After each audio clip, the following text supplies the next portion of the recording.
Oi, tudo bem? Eu espero que você esteja se deleitando com os capítulos do livro A Gênese, que nós estamos estudando na Fraternidade Espírita e que você parece que resolveu estudar conosco. Que bom! E hoje nós temos o que eu acho que é um dos mais belos textos de Kardec. Ele tem muitos textos bonitos, sobretudo no Evangelho segundo o Espiritismo. Ele tem alguns textos muito bonitos também no Livro dos Espíritos. Se até então os livros dele tinham muito mais um foco didático, aqui não, aqui ele filosofa. Porque no livro A Gênese, como ele está tratando da criação, ele entendeu que deveria tratar também da questão da origem do bem e do mal. E aí o capítulo se chama exatamente O Bem e o Mal. Algumas pessoas podem estranhar esse título e achar que há aí uma dose de maniqueísmo, que essa visão dualista não se sustenta. Isso é uma discussão que a gente tem hoje, tá, gente? Na época de Kardec isso era muito natural, esse dualismo era muito natural. Havia até sim um certo maniqueísmo na tradição filosófica. Então não vem ao caso hoje a gente estabelecer um olhar crítico sobre uma lógica que é lá de 160 anos atrás. Tá? Então é melhor a gente ler com o olhar de 160 anos atrás e tirar toda a beleza e toda a riqueza que esse texto tem, ao invés de rejeitá-lo por conta desse detalhe apenas, né? E ele tem muita coisa bonita, ele é, para mim, um dos textos mais belos de Kardec. Ele começa analisando a origem do bem e do mal, ele vai analisar instinto e inteligência, porque ele entende que isso tem a ver com o que nós consideramos como sendo mal, e ele vai analisar a destruição dos seres vivos uns pelos outros, que é aquela parte da vida natural que causa muita estranheza para nós. Eu brinquei no encontro passado a respeito do leão que corre atrás da gazela e da gazela que foge do leão. Então a vida ela tem esses senões que aos nossos olhos parecem assim absurdos. Kardec vai analisar isso também, a destruição dos seres vivos uns pelos outros, nesse aspecto, tá? E aí eu acho que vale a pena então a gente fazer, mais uma vez eu recomendo a leitura do capítulo inteiro. Eu vou fazer com você uma leitura parcial, né? Uma leitura parcial de alguns pontos que eu acho assim muito interessantes. Ele começa dizendo assim lá no item 1, né? Quando ele analisa, portanto, a origem do bem e do mal.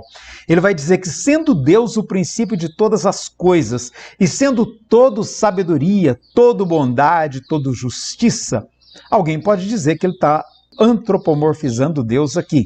Tá, mas é o referencial ocidental que ele tem, né? Então, tudo que dele procede há de participar dos seus atributos.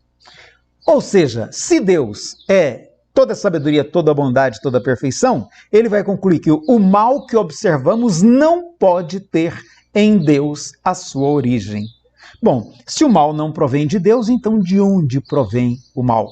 E aí, ele vai dizer que, entretanto, o mal existe e tem uma causa. E é essa causa, portanto, que ele quer refletir sobre ela. E é muito interessante porque aqui sim ele vai filosofar a respeito do bem e do mal. Então, ele vai dizer os males de toda espécie, físicos ou morais, que afligem a humanidade, eles apresentam duas características. A dos que o homem pode evitar e dos que independem da sua vontade. E aí ele está falando desses males que independem da sua vontade, porque naquela época, não só a França, naquela época o mundo inteiro estava convivendo com uma pandemia de cólera. Havia ainda uma outra epidemia nas Ilhas Maurício, de uma outra doença, um outro tipo de virose que as pessoas também não estavam muito sabendo identificar na época. Mas a pandemia de cólera, ela havia começado algumas décadas antes e se espalhou pelo mundo. E nessa época aqui, a França estava convivendo com a pandemia, a Rússia tinha perdido muitas pessoas, só na França morreram quase 100 mil pessoas, na Rússia um número que chegou perto de 1 milhão, né? Então assim, muita gente morreu. Kardec, portanto, ele está analisando esse panorama. E aí é muito interessante para nós que estamos vivendo a pandemia hoje. Kardec, ele faz um comentário a respeito desse cenário. Ele diz que o homem recebeu em partilha uma inteligência com cujo auxílio lhe é possível conjurar ou pelo menos atenuar muito os esforços de todos os flagelos naturais, ou seja, os danos causados pelos flagelos naturais. Quanto mais saber ele adquire, mais se adianta em civilização, tanto menos desastrosos se tornam esses flagelos. Então, quanto mais a gente tem sabedoria no lidar com esses problemas, menos vidas nós perderemos enquanto sociedade, enquanto país, enquanto nação.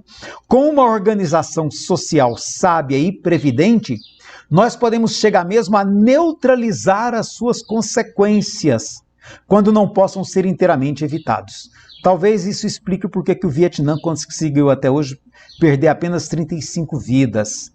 Por incrível que pareça, um país que é metade do tamanho do Brasil, tá, de população, metade da população do Brasil, o território menor do que o do estado de Goiás, um monte de gente exprimido, e lá eles perderam apenas 35 vidas humanas até hoje, enquanto nós já passamos de 500 mil. E aí a gente precisa refletir onde é que nós estamos errando, para a gente não está sabendo lidar com um problema que em outros países tem sido administrado com uma relativa segurança, onde nós estamos errando enquanto sociedade. E a isso cabe uma reflexão muito boa, né? Então Kardec está falando inclusive disso que ele considera como um dos males da vida humana aqui na Terra, as pandemias, os flagelos, os furacões, os tsunamis e tudo isso que são males que nós não temos como evitar, mas que nós podemos administrar as consequências. Ele vai considerar, por exemplo, no item 5, que a dor é o aguilhão que impele o homem para frente na senda do progresso. Ou seja, esses flagelos, essas dificuldades naturais da vida cotidiana são elementos que promovem o desenvolvimento da inteligência humana, a nossa capacidade de encontrar soluções para esses desafios, e com isso a gente avança no nosso próprio progresso cognitivo, no nosso progresso emocional, na nossa inteligência criativa. São esses desafios que nos impelem ao progresso. Por isso que o homem cria muitos males para si mesmo pelos seus próprios vícios. Aqueles que provêm do seu orgulho, do seu egoísmo, da sua ambição, da sua cupidez, de seus excessos em tudo. Então, ele vai analisar a questão a partir dessa experiência humana, onde nós podemos evitar os males, ou conviver com eles tirando proveito, ou então criar e até agravar, dependendo da nossa escolha, da nossa atitude. E ele tem aqui no item 6, concluindo: se o homem se conformasse rigorosamente com as leis divinas, ou seja, se a gente conseguisse pautar nossa vida pelas leis divinas, que ele considera que são as leis naturais, certamente evitaria os males mais agudos e viveria feliz na terra. Ou seja, se a gente soubesse, eu vou até aproveitar nosso encontro da semana passada, né, a ideia do tal da China, se a gente soubesse buscar esse equilíbrio, né, essa harmonia interior e essa harmonia com o mundo à nossa volta, com os outros seres, a gente viveria muito mais feliz aqui na Terra. E aí ele vai dizer aqui no item 8, pode-se dizer que o mal é a ausência do bem, assim como o frio é a ausência do calor. Então ele vai dizer que o mal ele não tem existência real. Tá? O mal não tem existência por si só. Ele é o resultado do não bem, o resultado do equívoco na ação. Deus somente quer o bem, só do homem procede o mal. E aí a gente precisa distinguir os males que ele diz, dos que a gente pode evitar e dos que a gente não pode evitar. E aí eu incluo nos que a gente não pode evitar os males que são construídos socialmente. A gente, enquanto coletividade, também faz escolhas, a gente também escolhe caminhos e a gente convive com as consequências dessas escolhas, desses caminhos. E aí, eu que não participei daquela escolha, também convivo com os males resultantes dela. Então é muito interessante, e aí é um mal que eu não posso evitar, embora não tenha dependido da minha escolha, mas dependeu da escolha da sociedade da qual eu faço parte e pela qual eu também sou responsável. É interessante que a gente tenha essa clareza. Assim, tem uma nota dele que eu acho muito interessante, que ele diz assim, olha, o erro consiste em pretender que a alma tenha saído perfeita das mãos do Criador. Portanto, a teoria kardeciana, ou o aspecto central dessa filosofia que ele cria, é que nós saímos simples e ignorantes do berço da criação e nós desenvolvemos o nosso potencial de inteligência, o nosso potencial de emoção, o nosso potencial de habilidades, nós desenvolvemos pela experiência cotidiana na vida, na matéria. né? Então essa é a teoria que ele apresenta, portanto, e que norteia todo o pensamento espírita desde o Livro dos Espíritos. E aí ele vai fazer então uma reflexão a respeito das paixões, tá? Das nossas paixões, e por paixões ele está dizendo dos nossos hábitos comportamentais que nos dirigem na direção de perdas para conosco mesmos. E ele vai dizer que mesmo essas paixões têm, portanto, uma finalidade, uma utilidade providencial.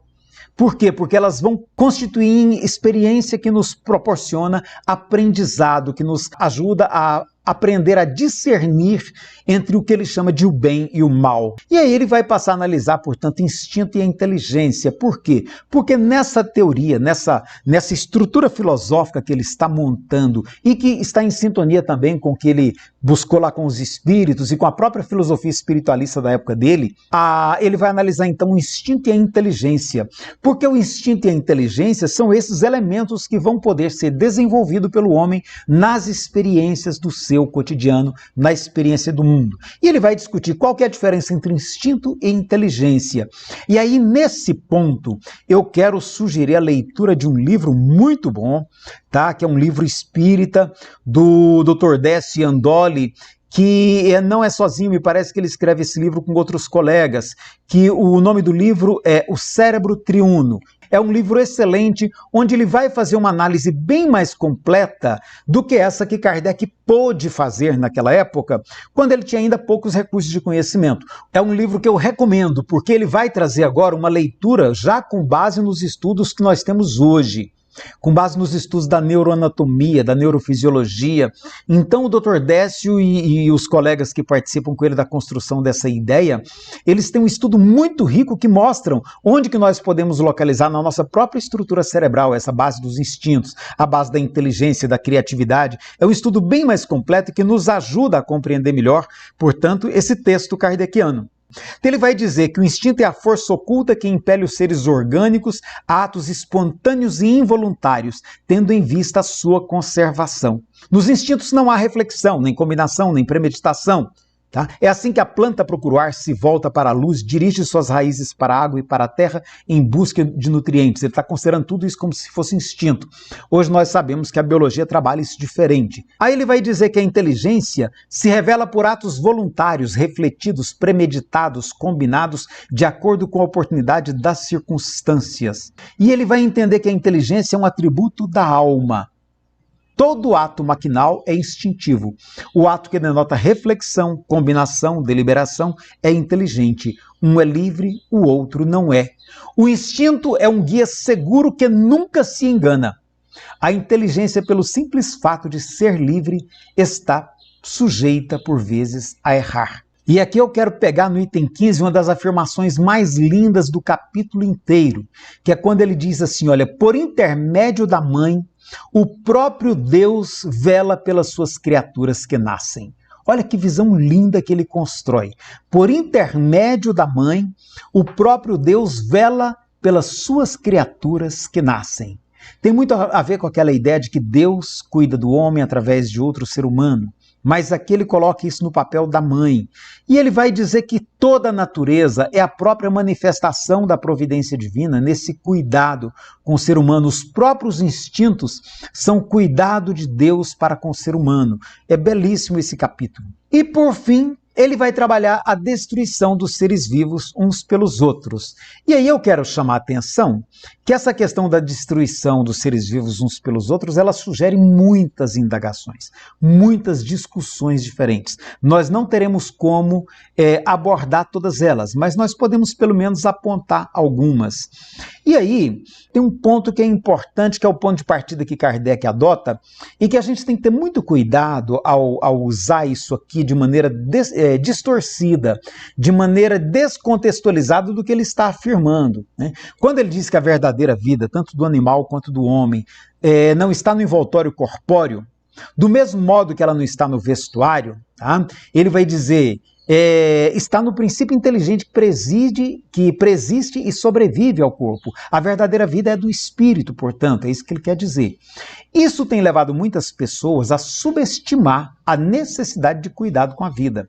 Por exemplo, nessa pandemia mesmo que nós estamos atravessando agora, nós temos muitas pessoas dizendo assim, não, mas inevitavelmente as pessoas teriam que morrer. É bem verdade que, do ponto de vista da análise kardeciana, a verdadeira vida é a do espírito, mas isso não diminui a nossa responsabilidade para com a vida corpórea, a vida material, que é o campo de experiência humana onde nós fomos situados e muitas vezes mediante cuidadoso planejamento. Portanto, negligenciar com os cuidados que podem vir a impedir alguém de cumprir adequadamente o plano de vida que ele estabeleceu é atitude de imprudência coletiva enquanto sociedade.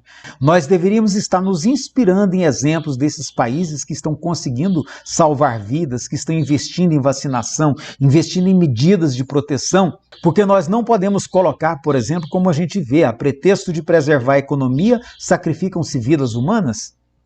Não, nós temos que repensar essas questões, tá?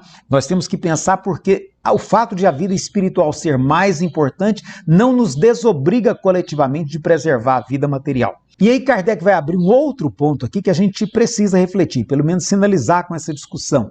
Na natureza, os animais se alimentam uns dos outros. No exemplo do encontro passado, o leão que se alimenta da gazela, né? O leopardo que se alimenta do antílope, e por aí vai. Na natureza isso existe. Daí o ser humano também se alimenta de carne por hábitos alimentares ancestrais que ele traz, e nós temos hoje toda uma corrente que defende hábitos alimentares mais saudáveis a partir da renúncia à alimentação de origem animal. Essa é uma boa polêmica no meio espírita. Eu recomendo a você até um vídeo feito pelo pessoal lá do Espiritismo de Jovem para Jovem, ou um outro que a EFOS produziu numa entrevista com o pessoal que trabalha com veganismo, porque há considerações das mais elevadas ordens para a gente discutir se nós, seres humanos, devemos investir tanto em nutrição animal. Há espíritos que chamam a atenção para questões espirituais envolvidas, como é o caso de Ramatiz, há espíritos que chamam a nossa atenção para questões do ponto de vista ético relacional com as outras espécies, como André Luiz, e há questões ambientais envolvidas, como o grande investimento ambiental em produção de carne para a obtenção de proteínas, quando nós temos outras opções de proteína na natureza, no reino vegetal. Então há muitas discussões e nós não pretendemos eliminar isso aqui, mas é uma outra discussão que se abre e que não está contida no livro A Gênese, mas que ela precisa ser feita hoje. E aí o Kardec vai terminar analisando a questão da luta como fator de desenvolvimento do espírito. E ele vai dizer que essa própria luta pela sobrevivência, a luta entre as espécies, uma tentando sobreviver e muitas vezes à custa da outra, que essa luta desenvolve a inteligência do espírito na fase de formação ainda no reino animal, e essa mesma luta que vai ser fortalecida quando o homem também é obrigado a lutar pela sua própria sobrevivência.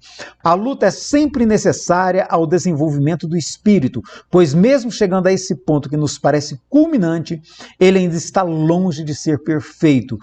Portanto, mesmo na condição de ser humano que nós temos hoje, nós estamos muito longe de qualquer coisa que possa ser pensada como perfeição. Pelo contrário, agora que nós estamos na condição de desenvolver os nossos potenciais espirituais, nossos potenciais em relação a nós mesmos, nosso potencial de interferir no ambiente à nossa volta para melhorá-lo, nosso potencial de cooperar para a transformação da sociedade como um todo, visando o progresso coletivo. Então, por isso ele vai dizer, só à custa de sua atividade que o espírito adquire conhecimentos, adquire experiência e se despoja dos últimos vestígios da animalidade. É um capítulo muito bonito, eu sugiro que você leia o capítulo inteiro. É um tratado filosófico a respeito do bem e do mal, onde Kardec vai, portanto, associar com a questão do instinto e da inteligência e com o nosso desenvolvimento espiritual através dos reinos da natureza para chegar à nossa condição de ser humano. E chegando à nossa condição de ser humano, através ainda dessas lutas do dia a dia, é que nós vamos desenvolvendo o nosso potencial, nossa capacidade emocional, nossa capacidade cognitiva, cognitiva, nossas múltiplas inteligências para fazer uma leitura atual, né, a partir das teorias de hoje, tá? Nossas múltiplas habilidades caminhando na direção de uma maior emancipação do espírito, que a gente pode até correlacionar com a tradição budista quando fala da nossa autoiluminação, o nosso autodescobrimento, o Kardec usa muito a evolução espiritual, né? Então, a nossa evolução na direção de uma plenitude. Ok, esse é o resumo do nosso capítulo sobre o bem e o mal, e nós esperamos estar com você novamente para o próximo capítulo. Muito obrigado pela sua audiência, curta aí pra gente e vamos juntos que a gente tem muito a aprender com esse livro extraordinário.